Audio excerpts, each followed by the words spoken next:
Jadi semua yang buat hati kita nggak enak itu adalah semua yang dimasukkan ke dalam hati.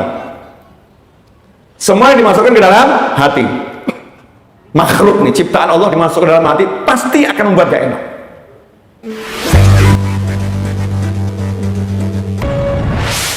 Bismillahirrahmanirrahim. Assalamualaikum warahmatullahi wabarakatuh. Magnet rezeki, satu sama terhubung.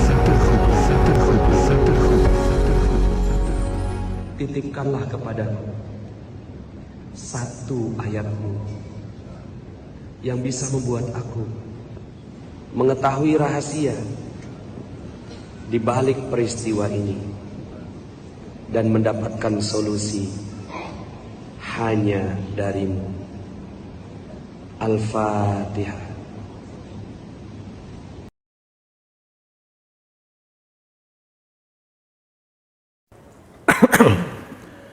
Bismillah. Bismillahirrahmanirrahim. Alhamdulillahirabbil alamin. Allahumma shalli wa sallim ala sayyidina Muhammadin. Biftahi babi rahmatillah adada ma fi ilmillah. Salatan wa salaman daimaini bidawami mulkillah wa ala alihi wa sahbihi. Allahumma salli ala sayyidina Muhammadin salatan taftahu biha lana futuhal arifin wa tufaqihuna biha fid din wa ala alihi wa sahbihi. Assalamu alaikum warahmatullahi wabarakatuh. Hadirin yang dimuliakan Allah Ta'ala, sahabatku dimanapun antum berada, alhamdulillah pada malam hari ini Allah Ta'ala pertemukan kita kembali di Masjid Raya Bintaro Jaya dalam keadaan sehat walafiat. Mudah-mudahan yang sakit zahir maupun batin jadi sehat, yang sehat zahir dan batinnya mudah-mudahan selamat sampai akhirat. Amin Allahumma amin. Pada kesempatan malam hari ini insya Allah saya akan sedikit membahas masalah hati. Sedikit membahas masalah hati. Karena hati itu adalah sumber segala galanya. Ya, sumber segala galanya. Dari kitab Idah Asrar Ulumil Muqarrabin yang sudah saya terjemahkan dengan judul Rahasia Ilmu Para Wali. Itu ada satu bab judulnya Menjaga Hati. Dikatakan oleh pengarang kitab ini Habib Muhammad bin Abdullah Al-Idrus, beliau menyebutkan, wahai saudaraku, jagalah hati dan nuranimu dari berbagai bisikan buruk dan pikiran tidak baik. Hati seorang salik adalah gudang hartanya dan sandaran dirinya. Setiap kali di hatimu terlintas pikiran-pikiran buruk, segera hapus dan hilangkan. Bisikan yang terbetik dalam hati sangat beragam. Jika tidak segera dihapus, bisikan itu akan melekat kuat dan melahirkan hal-hal yang membahayakan seperti amarah dan syahwat. Sampai akhir ucapannya, karena ini lumayan. Nah, 2 halaman itu kalau dibahas bisa 1 tahun tidak selesai. Ya, 2 halaman itu kalau dibahas bisa 1 tahun nggak selesai. Saya baca untuk tabarukan, ambil barokah. Singkat begini, kita punya di tubuh ini alat yang kita gunakan untuk melihat, namanya apa ini? Kornea. Betul ya? Jadi yang digunakan untuk melihat itu kornea. Kalau korneanya rusak, penglihatannya rusak. Benar begitu. Saya bukan dokter, jadi saya harus konfirmasi kepada para dokter sekalian. Ini kalau korneanya terhalang, kita walaupun nggak rusak, korneanya terhalang bisa melihat nggak? Nggak bisa. Kalau halangannya itu begini ya selesai masalah, nggak bisa lihat. Kalau halangannya itu kaca, ya kaca, dan kacanya buram, kacanya nggak bening, maka penglihatan kita pun jadi buram, tidak bening. Bahkan penghalang ini di depan kornea mata bisa menyebabkan kita salah pandang. Bisa menyebabkan kita salah pandang. Dikira wanita, ternyata seorang pria. Dikira pria, ternyata seorang wanita. Dikira gajah, ternyata cuma batang sebuah pohon. Ini karena pandangannya terhalang sesuatu. Maka sebagaimana kita menjaga kornea mata kita agar tidak terkena sesuatu, agar tidak rusak, agar tidak terhalang ketika memandang, maka seharusnya kita menjaga hati kita seperti itu. Menjaga hati kita seperti itu. Karena sumber segala-galanya adalah hati. Jadi kalau hatinya ini terhalang, maka nanti cara pandangnya pun akan terhalang. Orang bicara A, kita bisa tafsirkan jadi Z. Nggak jadi A lagi, A bisa berubah jadi Z. Orang bertanya, kita bisa mengira orang lagi marah.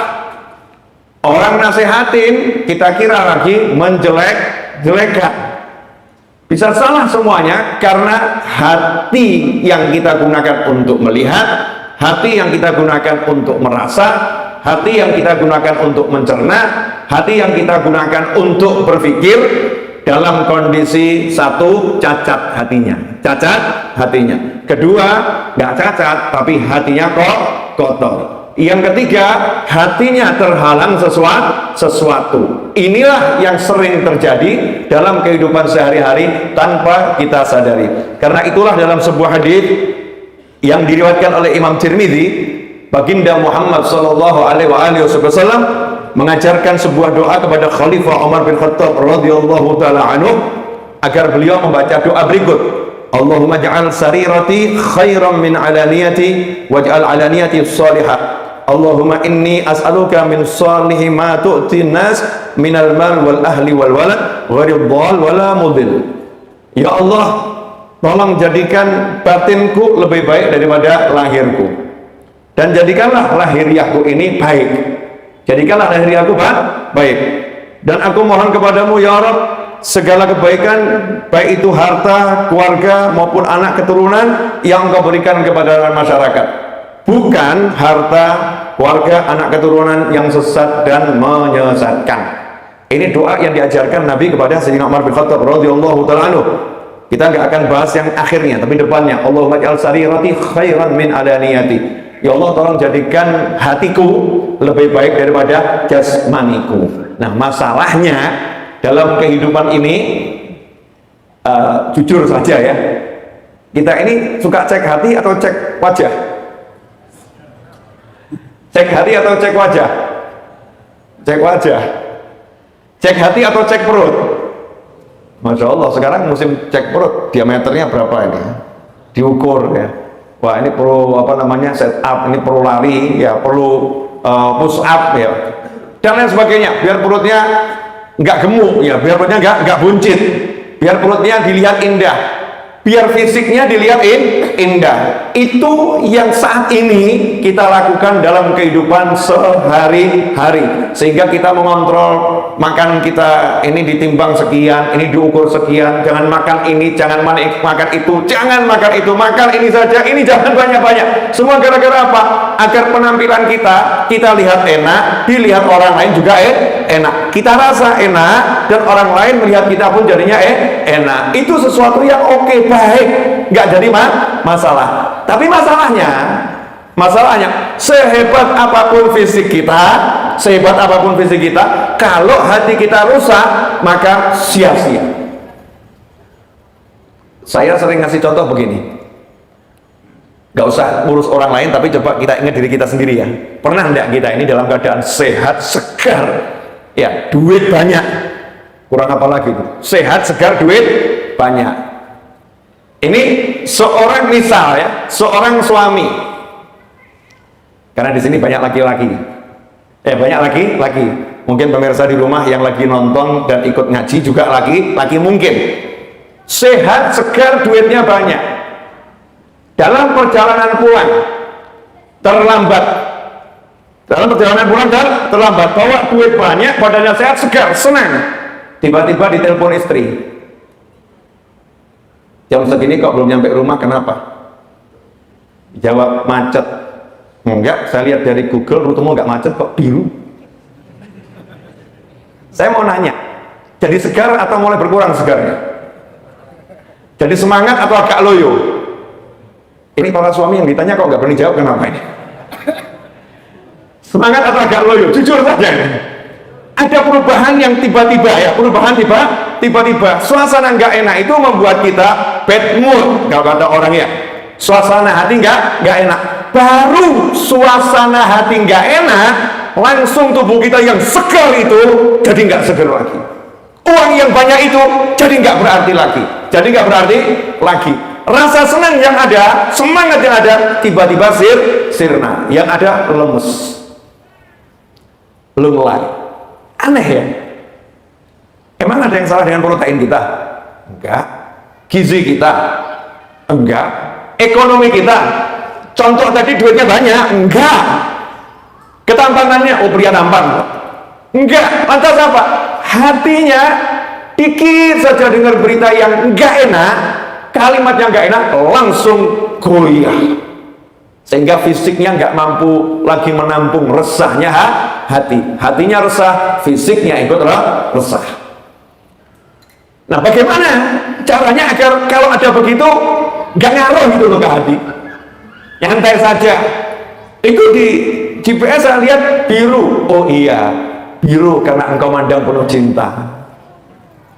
Santai jawabnya, enak. Ini kamu ini, ya. Kalau kamu pengen tahu aku kena macet atau tidak, gampang, nggak usah repot. Silahkan pakai mobilmu, aku tunggu di sini, jemput aku. Selesai. Itu nyantai orangnya. Kenapa nyantai orangnya? Karena hatinya kuat. Nah, yang terjadi di masyarakat ini, kebanyakan manusia saat ini hatinya nggak kuat. Hatinya lemahnya luar biasa. Kenapa hatinya lemah? Karena hatinya tidak diberi makan, hatinya nggak diberi minum, hatinya nggak dikelola, sibuk mengelola wajah, sibuk mengelola perut, sibuk mengelola body fisik, bahkan bukan dirinya, sibuk mengelola motornya, sibuk mengelola mobilnya, sibuk mengelola ruang tamunya, sibuk mengelola kamarnya, tapi hatinya tidak dikelola. Ini kebanyakan yang dilakukan kita di akhir zaman ini, sehingga hasilnya apa? Sedikit saja yang nggak enak, hancur kita, remuk. Kalau kata almarhum Didi Kempot, ambiar, hancur lebur, sudah habis-habisan loh, hatinya ambiar, udah nggak bisa apa-apa lagi. Ambiar tuh udah nggak bisa ditambal, nggak bisa dilem lagi, nggak bisa, namanya juga ambiar, hancur sejadi-jadinya. Nah, yang dilakukan oleh para ulama, oleh kaum solihin ketika mendidik murid-muridnya adalah menjaga hati. Jangan sampai hatinya ambiar, jangan sampai hatinya itu kalau tergores lukanya nggak cepat sembuh. Jangan sampai hatinya ini mudah jatuh ketika dipukul. Caranya bagaimana? Yang nomor satu, seperti yang diajarkan Nabi kepada Sayyidina Umar bin Khattab radhiyallahu ta'ala, minta sama Allah Ta'ala. Minta sama Allah. Kita ini sekarang punya kebiasaan meninggalkan Allah. Allah tuh nanti saja, kalau darurat baru ngomong sama Allah, kalau kepepet baru ngomong sama Allah. Seakan-akan kita bisa berjalan sendiri. Padahal sederhana, ngomong saja sama Allah. Itulah yang diajarkan oleh Nabi Muhammad SAW kepada para sahabatnya. Sekelas Khalifah Umar bin Khattab radhiyallahu ta'ala anhu, yang kalau lewat satu jalan, setan ngungsi cari jalan yang lain. Artinya hatinya luar biasa, hatinya super bercahaya, manusianya kuatnya luar biasa. Itu pun diajarkan oleh Nabi untuk baca doa, Allahumma ij'al sarirati khairan min alaniyati waj'al alaniyati salihah. Ya Allah, jadikan hatiku lebih baik daripada jasmaniku, dan tolong jadikan jasmaniku ini baik, taat sama Allah Subhanahu wa ta'ala. Sementara kita ini yang hatinya amburadul, lahirnya juga nggak jelas, nggak minta sama Allah agar hatinya dijadikan baik. Ini kesalahan fatal, dan itu bukti kalau kita tidak mengelola hati kita dengan sungguh-sungguh. Sampai di sini jelas? Ini belum loh ya, baru mukadimah. 15 menit nih ya, 15 menit ini mukadimah biar paham apa yang mau saya sampaikan pada waktu antara maghrib dan isya kali ini, yaitu mengelola hati. Ini yang duduk sama saya ini, saya duduk sama antum, antum duduk sama saya. Pangkatnya di sisi Allah beda-beda. Kalau insya Allah semua diampuni, insya Allah. Yakin itu kan, orang hadir majelis pulang pasti maghfur ya. ankumu maghfuran lakum. Malaikat ngumumkan, gak nanggung-nanggung. Ada malaikat khusus yang tugasnya itu mengumumkan ankumu maghfuran lakum. Silahkan pulang, dosa kalian sudah diampuni oleh Allah Subhanahu wa ta'ala. Amin, pasti itu. Tapi jadi masalahnya, dosanya diampuni, tapi suntuknya kok tetap masih mudah hinggap ya. Dosanya diampuni, tapi kok mudah lemes ya, lemes ya. Dosanya diampuni, tapi kok mudah jatuh ya. Ada apa ini?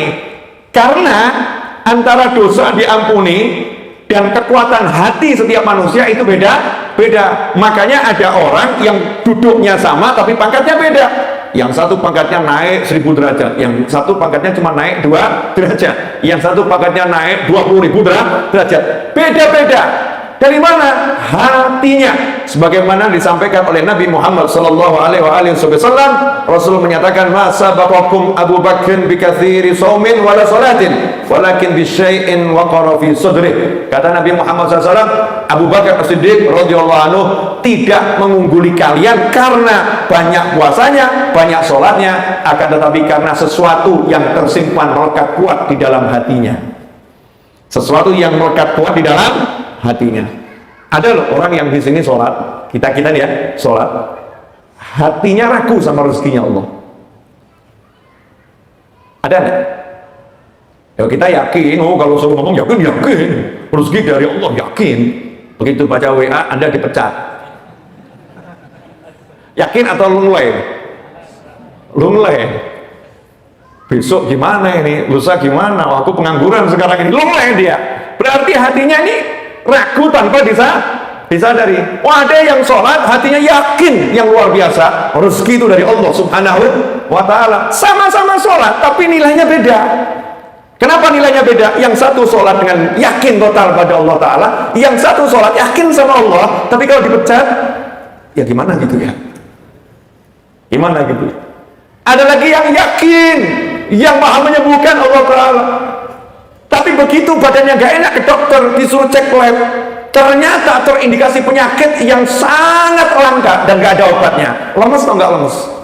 Lemes. Kenapa lemes? Hatinya. Ya, hatinya. Sementara ada yang satu nyantai-nyantai saja. Alah, cuma penyakit, paling resikonya mati. Gitu aja kok repot. Dah, punya istri dinikmati, punya anak dinikmati. Nanti kalau waktunya ya mati, siapa tahu yang mati istri duluan. Masya Allah. Ini apa, easy going kata orang ya, easy going, nyantai, orangnya nyantai. Kenapa? Hatinya beda. Ya, hatinya beda. Ini loh unggulnya manusia tuh di situ. Wali itu diangkat jadi wali bukan karena banyak sholat sunnahnya, bukan. Mungkin kita sholat sunnah lebih hebat dari para wali, mungkin. Cuman hati kita lebih busuk dari beliau-beliau. Para wali mungkin sholat sunnahnya cuma witir 3 rakaat, mungkin diangkat jadi wali Allah. Sementara kita yang sholat sunnahnya witir 3 rakaat plus sholat tahajud 100 rakaat. Kok nggak dilantik-lantik jadi wali? Kenapa ya? Oh, ternyata hatinya masih punya dendam kepada orang lain. Suruh maafkan saja susahnya luar biasa. Sementara yang diangkat jadi wali tadi udah disakiti, dicaci, dimaki, dihina, dirusak nama baiknya. Orang-orang bingung, dia tenang saja. Kenapa kalian bingung? Nama rusak. Di mana rusaknya? Di masyarakat. Emang gua pikirin, yang penting kan di Allah nggak rusak. Itu dia yang fitnah, kok nggak apa-apa, nggak jadi masalah. Kenapa? Allah ngerti aku bagaimana kok. Kan yang terfitnah paling aku di hadapan manusia. Di hadapan Allah kan aku baik-baik saja. Gitu aja kok. Kalau repot. Atas bagaimana sikapmu dengan dia? Mudah-mudahan masuk surga bersama. Enak bener. Mudah-mudahan masuk surga bersama. Hatinya ini, hatinya. Makanya kalau kita mau naik pangkat cepat, ya ini dikelola hati. Hati ini dikelola. Nah, repotnya sekarang udah sholat sunnah hampir nggak pernah, puasa sunnah Allah setahun sekali. Ya, sodakoh itu terpaksa. Ya, sodakoh terpaksa, itu pun pilih angka yang paling sedikit, dan kalau uang receh yang paling jelek, masya Allah hadir majlis karena diajak tetangga nggak enak nggak datang. Udah pol-polan begitu, hati kita busuk pula, masya Allah. Hati kita busuk pula. Imam Syafi'i radhiyallahu ta'ala mengatakan, uhibbus salihina wa lastu minhum. Aku cinta orang soleh, tapi aku belum masuk dalam kelompok mereka. Aku tidak dalam kelompok mereka. La'alli an anala bihumus syafa'ah. Aku berharap mudah-mudahan berkat cinta orang soleh, aku nanti dapat syafaat beliau-beliau. Wa akrahu man tijaratuhul ma'asi, dan aku benci orang yang perdagangannya maksiat. Orang yang suka maksiat aku benci. Walaupun sawa'an fil bidha'ah, meskipun aku dengan dia, kami ini perdagangannya sama, aku juga ahli maksiat. Ulama bahas apa maksiatnya Imam Syafi'i, dan bagaimana beliau bisa mengatakan aku bukan orang soleh, padahal beliau kalau Ramadan satu hari itu sholatnya 2 kali khatam Al-Quran, 1 pagi 1 malam, itu yang sholat. Yang di luar sholat lain lagi. Padahal ilmunya diikuti oleh umat manusia di seluruh penjuru dunia. Bagaimana mempelajari Al-Quran dan Sunnah sehingga merumuskan hukum-hukum Allah jadi ilmu fikih. Sampai sekarang kita pun pakai madhabnya Imam Syafi'i. Tapi beliau kok bisa punya hati yang seperti itu ya? Hatinya nggak ada sombong, hatinya nggak ada perasaan lebih hebat dari orang lain, hatinya nggak ada menghina orang. Aku cuma nggak suka maksiat. Kalau orangnya nggak pernah aku benci, sama aku dengan dia, sama-sama ahli maksiat. Maksiatnya di mana? Hatinya nggak ada benci sama orang, hatinya nggak ada musuh sama orang. Pernah Imam Syafi'i radhiyallahu taala anhu itu jalan naik dokar ke pasar. Dokar itu bendi ya. Kalau Jakarta namanya apa? Hah? Delman ya, ada macam-macam ya. Tergantung. Ini di Tangerang apa namanya? Kadang-kadang saya lupa kok, Bintaro itu Tangerang ya. Delman juga sama. Nah ini naik Delman, tujuannya contoh ya, dari MRBJ menuju BXT ya, Bintaro BXT betul kan ya? Nah udah gitu pokoknya. Kontraknya harganya 10.000 misal ya, naik Delman ke sana. Di tengah jalan Imam Syafi'i belum sampai BXT, baru sampai belokan itu ya, belokan underpass itu ya, mau turun ke bawah. Ingat, kalau tongkat beliau atau dikatakan cambuk beliau jatuh, dan jatuhnya kebetulan di depan Living Plaza. Apa kata Imam Syafi'i? Pak, tunggu di sini. Beliau turun, kemudian beliau jalan kaki ke Living Plaza, ambil cambuknya, kemudian kembali ke Delmannya. Setelah itu, yuk lanjutkan perjalanan. Ditanya sama tukang Delmannya dan sama orang-orang, loh kenapa tadi Delmannya nggak suruh balik? Ngambil. Nah tadi kan kontraknya dari MRBJ sampai BXC, nggak ada kontrak MRBJ sampai underpass kembali ke Living Plaza, kemudian balik lagi ke BXC. Ini berarti saya nggak jujur dalam perdagangan, nanti ditanya sama Allah Subhanahu wa Ta'ala. Dan kalau mau bayar lagi mah nggak ada uang, uangnya sudah nggak ada. Ini hatinya seperti apa itu? Hati yang betul-betul detil, ya betul-betul detil merasa dilihat sama Allah Subhanahu wa Ta'ala. Ini loh yang seharusnya kita miliki. Nah sementara kita sholat pun nggak merasa dilihat Allah.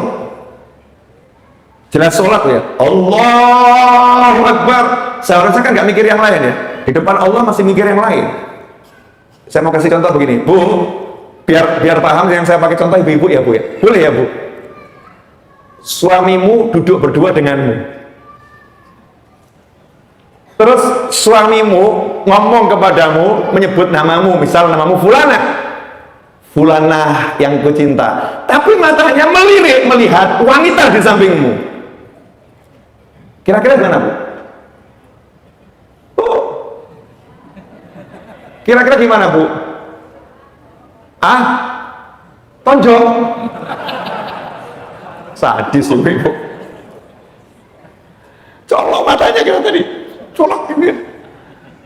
Kayak ini bukan cuma ngelirik wanita di sampingmu ya, bahkan main mata. Main mata. Kasih kode-kode. Enaknya diapakan? Apa? Dirajang. Lebih ekstrim lagi dia. Nah ini kita sama Allah Ta'ala, Allahu Akbar, kita main mata sama yang lain. Jelas-jelas di hadapan Allah, dilihat Allah, Allah ngerti, kita main mata sama yang lain. Hati kita ini model apa ini? Model apa hati kita? Dan kita nyantai saja, enjoy saja. Assalamualaikum warahmatullahi wabarakatuh. Assalamualaikum warahmatullahi wabarakatuh. Yes, sholat selesai. Insyaallah. Ini sebetulnya parah. Makanya para ulama mengatakan, kalau kamu mau tahu kondisi hatimu baik atau buruk, nggak usah cari dokter yang repot-repot, nggak usah cari ulama untuk ngecek, nggak usah. Cukup kamu sholat, kamu cek. Kalau kamu sholat nggak bisa khusyuk, berarti hatimu busuk, selesai. Kalau kamu sholat nggak bisa khusyuk, berarti hatimu busuk. Nah berarti semakin baik hati kita, semakin khusyuk. Maka persentase khusyuknya sholat itu ukuran kebaikan hati. Karena itu dikatakan inna sholata tanha 'anil fahsya'i wal munkar. Salat itu mampu mencegah seorang dari perbuatan buruk, fahsya wal munkar, dari zina dan semacamnya, dan perbuatan mungkar. Kalau sholatnya benar, hatinya ikut sholat, matanya ikut sholat, telinganya ikut sholat, semua kujur tubuhnya ikut sholat. Tapi ternyata sekarang kita ini tubuh aja gak ikut sholat kok. Sholat, Masya Allah, Allahu Akbar. Sholat kita ini kalau dibawa zaman Nabi Muhammad SAW, sahabat bingung, ini sholat niru siapa ini? Karena gak ada sahabat sholat badannya bergerak, gak ada. Mohon maaf dengan segala hormat, ini lagi mengkritik diri saya sendiri ya. Kalau ada yang ikut tersindir, alhamdulillah. Kalau ada yang ikut tersindir, alhamdulillah. Kita ini kalau sholat, coba nanti kamera CCTV-nya MRBJ ya, sesekali waktu dipertontonkan gitu.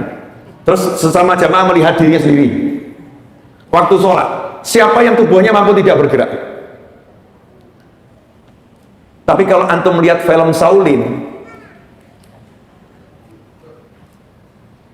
pernah lihat film Shaolin? Itu kalau lagi berdiri bergerak nggak? Angkat kaki satu aja nggak bergerak. Ketika bersila nggak bergerak. Sementara Rasul mengatakan orang yang sholat megang-megang jenggotnya itu belum sholat. Sahabat Nabi kalau sholat itu lebih hebat dari yang kamu lihat di film-film itu. Kalau sholat tubuhnya tidak bergerak sama sekali, khusyuk tubuhnya nggak bergerak, mampu mengontrol sekujur tubuhnya. Kenapa? Hatinya jadi imam, hatinya itu hadir, hatinya itu jadi pemimpin, hatinya bisa menguasai dirinya sehingga betul-betul bisa diam. Nah, kenapa kita banyak gerak dan lain sebagainya, mulut gerak, ini gerak, semua gerak? Karena hati kita belum bisa diam di hadapan Allah Subhanahu wa ta'ala. Alhamdulillah 28 menit 20 detik. Dikit lagi ya, ini baru mukadimah, belum ke inti ceramah ya, belum ke inti ceramah. Ini kalau dalam apa ya, pemaparan teori, tapi baru satu alinea baris pertama. Alinea pertama baris pertama. Sampai di sini udah jelas belum nih? Apa yang jelas? Nggak jelas, Bib. Saya pokoknya tadi katanya saya yang dengar cuma satu, Bib. Gimana? Suruh mengelola hati. Kalau hatinya baik, tubuhnya baik. Nah, sekarang saya mau ajarin caranya ngelola hati. Bu, yang buat hatimu nggak enak apa? Buang saja. Jadi kalau hatimu nggak enak karena suami, maka suaminya ngawur. Bukan begitu maksudnya. Maka ikut pengajian dari awal sampai akhir. Kata Habib Novel, yang buat nggak enak di hati buang saja. Jadi kalau suamimu nggak enak, maka suamimu buang. Kacau itu. Naudzubillah min dzalik. Jadi semua yang buat hati kita nggak enak itu adalah semua yang dimasukkan ke dalam hati. Semua yang dimasukkan ke dalam hati. Makhluk nih, ciptaan Allah dimasukkan ke dalam hati, pasti akan membuat gak enak.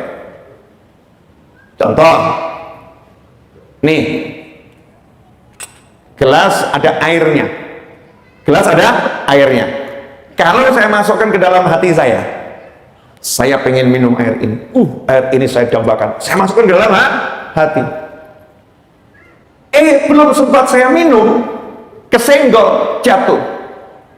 Hati saya bagaimana? Ada.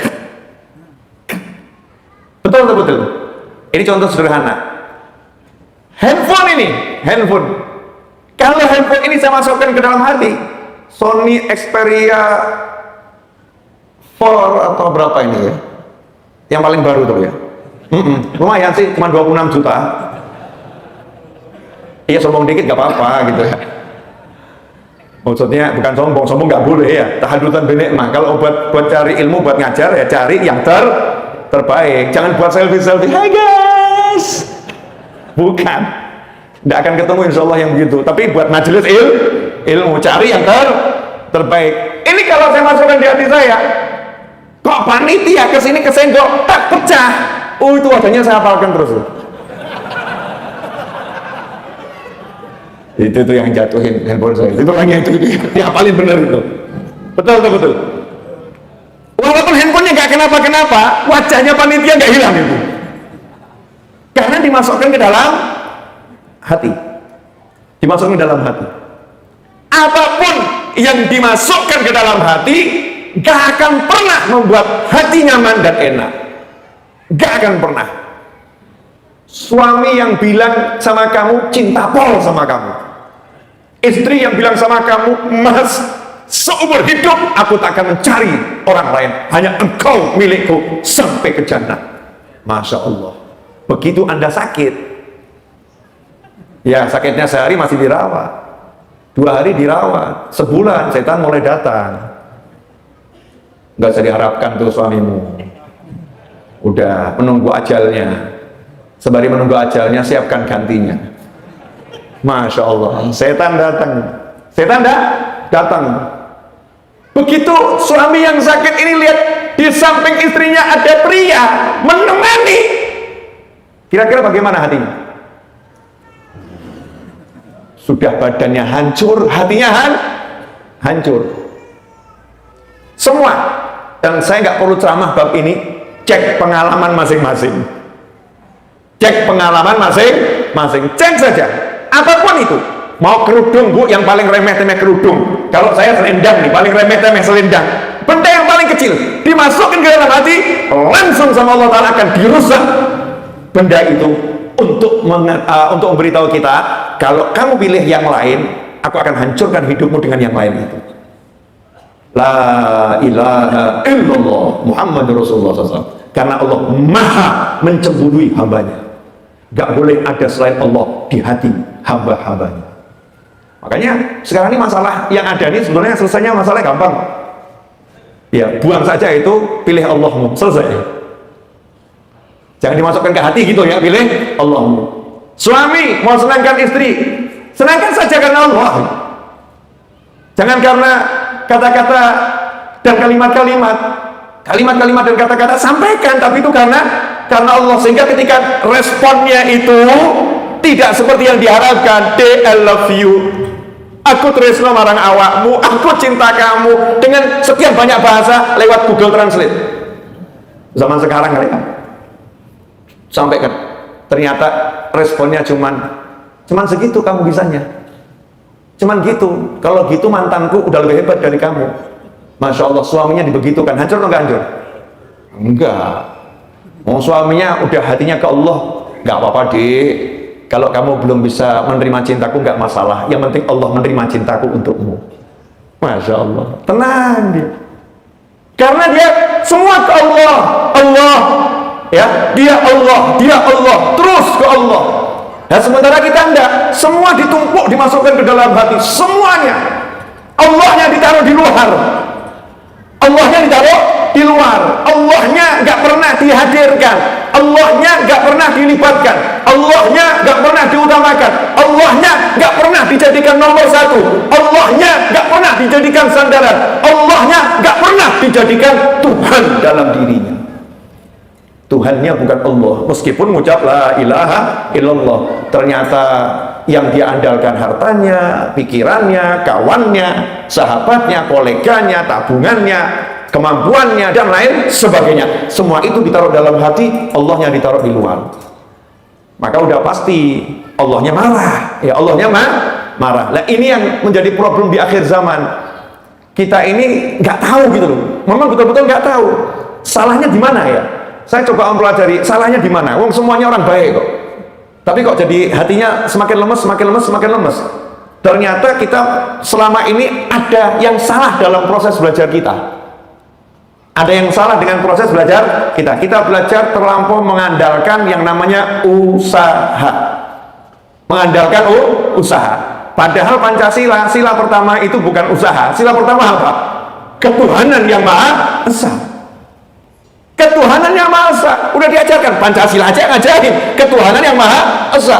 Surat Al-Ikhlas mengajarkan Qul huwallahu ahad. Katakanlah ketuhanan satu, hanya Allah, nggak ada yang lain. La ilaha illallah. Qul huwallahu ahad. Katakan hanya ada Allah yang Maha Esa, yang Maha Satu, Allah, nggak ada yang lain. Tapi sementara kita nggak ngomong begitu. Yang ada, mau kaya kamu harus sekolah tinggi. Nanti kalau kamu sekolah tinggi, kamu pinter, kamu bisa kerja bagus, kamu bisa kaya. Untuk yang berpendapat seperti ini, saya katakan kasihan. Mau kaya nunggu usia 25 tahun. Sakno rek. Betul ya? Mau kaya nunggu usia 25 tahun, kasihan. Sementara Nabi kita Muhammad SAW sejak remaja sudah kaya raya. Mau sembuh harus berobat ke dokter A sampai Z. Sehingga kalau nggak punya uang untuk berobat dokter A sampai Z, kamu nggak akan sembuh. Maka belum berobat sudah putus asa karena nggak punya duit. Akhirnya hidupnya murung, sedih, dan mengatakan sebentar lagi aku mati. Datang ke tempat saya, Habib, saya begini bla bla bla bla. Saya jawab, kamu mau mati aja kok nunggu sakit? Nggak perlu sakit, kamu juga akan mati. Mau hidup kok dirusak dengan kata mau mati. Lebih baik kamu hidup sekarang, nggak usah kamu tunggu, nanti mati datang sendiri. Selesai. Tapi nanti sekarang ini, mau kaya harus begini, mau sehat harus begini. Ini yang remaja nih, ini Masya Allah, ini banyak nih kasus di WA saya ini. Apakah Allah nggak mendengar doa saya, Habib? Kenapa sampai sekarang jodoh saya belum datang? Apakah memang tidak ada jodoh untuk saya? Saya langsung jawab begini ya, termasuk bodoh juga saya. Ya saya baca, ini jawabannya ini ya, jawabannya ini. Mohon maaf ya, kita ini buta atau enggak buta sih? Bu, nanya ya Bu, wanita itu banyak atau sedikit? Bapak-bapak nanya, pria itu banyak atau sedikit? Banyak, walaupun wanita lebih banyak, betul. Jadi sebetulnya menikah itu mudah atau susah? Mudah. Yang susah apa? Kamu nggak mau ngomong. Gitu aja kok repot. Saya jamin kamu berhenti di perempatan itu, Living Plaza itu ya, ada perempatan di situ. Kemudian kamu pegang poster besar, siapa ingin menikah dengan aku? 1 bulan dapat. Dibuat susah gitu. Allah nggak mendengar doa saya. Kamunya yang buta, nggak melihat apa jodoh yang disiapkan Allah Ta'ala. Jadi kayak gini nih. Ini ilmu ya, ilmu pas nih, pas ilmu nih. Masya Allah, ini ilmu, ini mahal. Ini yang mau saya sampaikan mahal. Saya bilang sama panitia di Masjid Raya Bintaro Jaya, saya minta kopi. Kemudian panitia nunjuk tuh di depan MRBJ ada apa? Ada coffee shop, betul ya? Kemudian saya ngomong, saya ini pengen kopi, nggak dapat. Di meja udah disiapkan 10 jenis kopi. Terus saya ngomong, saya ini pengen kopi, nggak dapat. Panitianya tuli apa gimana sih ya? Kok nggak lihat keinginan saya? Ini saya nggak nyindir panitia loh ya. Nggak, saya nggak minta kopi soalnya. Kata jamaah yang hadir, Bib, kopinya banyak. Di sini ada, di sana ada. Ya ambil.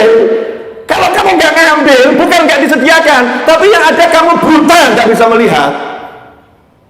Paham maksudnya? Paham? Jadi yang mengatakan kenapa saya minta jodoh kok nggak dapat, yang ada itu kamu nggak mau ngambil. Weh, turah-turah. Ya Bu ya? Ya semua minta sama Allah Ta'ala, tapi ya obah gitu loh ya. Bergeraklah, ambil. Yai Ustadz Habib, cari kerjaan kok susah ya? Saya bingung orang bilang cari kerjaan kok susah. Saya naik mobil dari Bintaro ini menuju Serpong, lewat lorong-lorong, Masya Allah. Itu setiap rumah buka toko itu. Ya buka toko kecil-kecil. Saya bilang pantas Indonesia ini makmur. Kenapa? Masyarakatnya nggak ruwet urusan kerja, nggak punya kerjaan, rumahnya jadi toko. Jual gula, jual teh, yang beli siapa nggak jelas, tapi jual. Betul kan ya? Kelihatannya siap ya menyambut rezeki. Lah kok ada satu orang masih gagah mengatakan cari kerja kok susah. Nggak susah, kamu buta. Masya Allah, sampai saya bengok-bengok nih. Buta. Berhenti di perapatan situ, ya.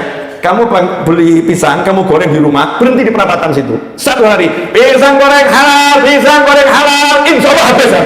Kalau nggak habis lapor saya akan beli. Betul ya? Wah, insya Allah habis. Masalahnya ini hatinya tadi dulu. Hatinya kemana hatinya? Kalau hatinya ke Allah, hidup tuh simpel kok, mudahnya luar biasa. Saya kemarin di acara majelis di Menara 165 saya sampaikan begini. Nabi Ibrahim itu ngajarin doa yang menurut orang yang menggunakan akalnya zaman sekarang doanya Nabi Ibrahim saat itu irasional, nggak masuk akal. Kenapa? Istri dan anaknya ditaruh di padang Sahara atas perintah Allah Ta'ala, di mana di padang Sahara nggak ada kehidupan di sana, nggak ada apa-apa, bekalnya cuma air sedikit, kurma beberapa butir, yang artinya berapa hari lagi airnya habis, kurmanya habis, dan kemungkinan besar akan mati. Kemungkinan besar. Nabi Ibrahim doanya aneh. Ya Allah, aku letakkan anak keturunanku di situ, ya Allah, agar nanti di situ muncul anak keturunanku yang banyak, mereka jadi orang-orang yang mendirikan sholat. Kalau kita di samping Nabi Ibrahim, kita ya akan protes tuh. Nabi Ibrahim doanya kok nggak masuk akal ya? Kenapa? Ini aja hidup belum tentu kok, terus punya anak pinak ini dari mana? Betul ya? Setelah itu apa? Ya Allah, tolong kirimkan makanan. Ini nggak ada makanan untuk mereka. Kirimkan makanan untuk mereka. Maka kita akan ngomong, Nabi Ibrahim mohon maaf, yang mau ngirim siapa? Lalu nggak ada yang tahu, anak istrimu di sini nggak ada yang tahu. Dan kalau ada yang tahu, belok aja nggak mau. Siapa yang mau ngirim? Kemudian ditambah lagi, tolong kirimkan orang-orang ke sini, berduyun-duyun datang ke sini dan jatuh cinta kepada anak keturunanku. Tahwi ilaihim, jatuh cinta pada anak keturunanku. Kita akan ngomong, siapa yang mau ke sini? Batu nggak ada air, padang Sahara, tempat nggak jelas, siapa yang mau? Nggak masuk akal. Sebentar lagi mati. Tolong please, kalau doa yang masuk akal, doakan husnul khotimah lebih pantas. Mungkin kalau kita pakai akal yang begitu ya, pakai akal begitu, akal yang nggak ada iman, akal yang nggak kenal Allah, akal yang dididik bukan dengan la ilaha illallah, akal yang dididik dengan sebab akibat, tapi la ilaha illallahnya dihilangkan. Tapi akalnya orang yang beriman lain, simple. Aku punya Tuhan, ini mahal nih. Kalau antum paham ini, hidup enak. Aku punya Tuhan, Tuhanku yang punya semuanya, betul? Saya kasih contoh begini, saya punya kenalan saya yang punya, misalnya ya, punya rumah sakit di seluruh Jakarta. Kenalan saya yang punya semua mall di seluruh Jakarta. Kenalan saya yang punya semua jalan tol di seluruh Jakarta. Kenalan saya yang punya semua pom bensin di seluruh Jakarta. Kenalan saya yang punya semua mat-mat di seluruh Jakarta. Kebetulan saya kehabisan bensin dan saya nggak punya duit. Enaknya gimana? Ya tinggal ngomong aja tuh ya sama kenalan saya, bensinku habis, posisi di sini, tolong bantu aku, selesai. Kira-kira dari sini nggak itu? Cukup kamu duduk di situ biar aku yang bereskan, bener kan ya? Itu baru kenalan biasa. Nah kalau kenalanmu Allah Subhanahu Wa Taala yang punya jagat raya, kok kamu masih bingung, tuh kan aneh. Ini kok bingung semua kenapa nih? Yang punya jagat raya siapa? Yang punya semuanya siapa? Siapa yang punya semuanya? Jadi yang punya orang-orang di jalanan, yang punya hati mereka siapa? Yang bisa bolak-balikkan hati mereka siapa? Semuanya milik siapa? Jadi kalau kamu nggak punya, harusnya ngomong apa? Allahumma. Itu yang dilakukan Nabi Ibrahim alaihissalam. Simple, bukan nggak masuk akal. Justru itu yang paling masuk akal. Kasusnya apa? Anak istriku nggak ada makanan. Ya betul kok. Ya Allah, tolong kirim makanan. Benar atau salah? Masuk akal atau nggak masuk akal? Itu yang paling masuk akal, karena Allah Maha Bisa, Allah Maha Kuasa, Allah Maha Mampu, Allah Maha segala-galanya. Itu yang paling masuk akal. Kenapa justru kita sekarang mengatakan nggak mungkin? Dari mana datangnya? Bagaimana bisa? Itulah saat engkau menghilangkan Tuhanmu dalam hatimu. Ngeri. Ngeri atau nggak ngeri? Semangat dong. Oh lagi apa namanya? Mengagungkan Allah itu harus semangat. Ini tambah dikit apa ya, closingnya biar enak ya, boleh ya? Terus Nabi Ibrahim, istri dan anaknya nggak ada yang nemenin. Minta apa sama Allah? Waj'al af'idatan, tolong jadikan hati sebagian dari manusia cinta kepada mereka, kesana ya Allah, mendatangi mereka. Betul atau salah ngomong begini? Masuk akal atau nggak masuk akal? Ini yang paling masuk akal, karena yang paling bisa hanyalah Allah Subhanahu Wa Ta'ala. Nah sementara kita sekarang, Masya Allah, anaknya rewel. Kalimat yang muncul apa? Saya udah mencoba segala macam cara, tapi anak ini badannya luar biasa. Udah saya menyerah, saya menyerah sama anakmu mas. Masya Allah, saya menyerah sama anakmu mas. Ini kan kebutuhan luar biasa. Kenapa? Karena Karena dia mengandalkan dirinya, kemampuannya, kekuatannya untuk ngurusi anaknya. Lupa kalau anaknya milik Allah, dia milik Allah. Mestinya kan tinggal ngomong sama Allah dulu. Dan terus, dan selalu. Allahumma, ya Allah, anakku begini. Tolong perbaiki anakku dengan lembut ya Allah. Jadikan dia kekasihmu ya Allah. Selesai. Terus lakukan proses nasehatin, ngajarin terus tanpa berhenti. Kalau ada orang nanya, kok anakmu masih bandel? Jawabannya, anakku nggak bandel, lagi diproses sama Allah Ta'ala jadi walinya. Kamu kok yakin? Karena aku udah minta sama Allah Ta'ala. Lah kalau sekarang belum jadinya? Lah belum jadi, memang nanti tunggu tanggal mainnya. Bisa nggak punya pola pikir yang gitu? Kalau pola pikir yang gitu enak atau nggak enak? Enak. Lah saya pilih yang enak daripada orang-orang milih yang nggak enak. Oh, mungkin, udah masuk akal, nonsens. Dari mana? Gak mungkin, gak mungkin, gak mungkin. Seseorang yang ngomong gak mungkin, berarti dia menyandarkan semua usahanya dengan sebab akibat selaku makhluk, selaku manusia. Dia lupa Allah mengatakan, ud'uni astajib lakum. Panggil aku jawab panggilanmu, aku penuh permintaanmu. Sebetulnya enak ya.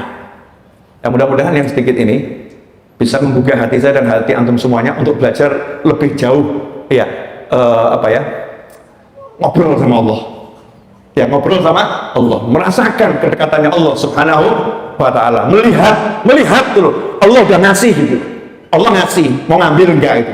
Mau ngambil atau tidak? Berjuanglah untuk melihat dan bisa merasakan semua itu dengan hati. Makanya yuk keluarkan yang di hati, buang yang di hati. Ya, jadikan semua itu boleh ada kalau nyambung ke Allah Subhanahu wa Ta'ala. Hakadza wa lakum minkum jazakumullahu khairan. Mudah-mudahan berkah manfaat. 50 menit kebersamaan kita ini insyaallah membuat kita nanti bersama selama-lamanya di surganya Allah Ta'ala. Amin Allahumma amin. Wa asyraqal badru alaina wa ikhtafa badru tamami mithla husni ma ra'aina fil iraqain wa syami rabbi faj'al mujtama'ana ghayatu husnul khitami wa'tina ma qad sa'alna min atayakal jisami wa akrimil arwah minna bi liqa khairil anami wa balighil mukhtar anna min salatin wa salami walhamdulillahi rabbil alamin. Wassalamualaikum warahmatullahi wabarakatuh. Subscribe dan baru saja menemukan channel ini, silahkan subscribe. Insya Allah Anda akan mendapatkan materi-materi yang terbaik dari channel ini. Insya Allah Anda adalah makhluk yang ajaib. Tinggal kita sempurnakan faktor-faktornya. Dan insya Allah dalam video-video berikutnya kita akan lanjutkan materi ini sampai Anda menemukan potensi terbesar diri Anda dan menjadi makhluk ajaib sebagaimana yang Allah Subhanahu wa Ta'ala inginkan untuk Anda. Sampai jumpa. Assalamualaikum warahmatullahi wabarakatuh.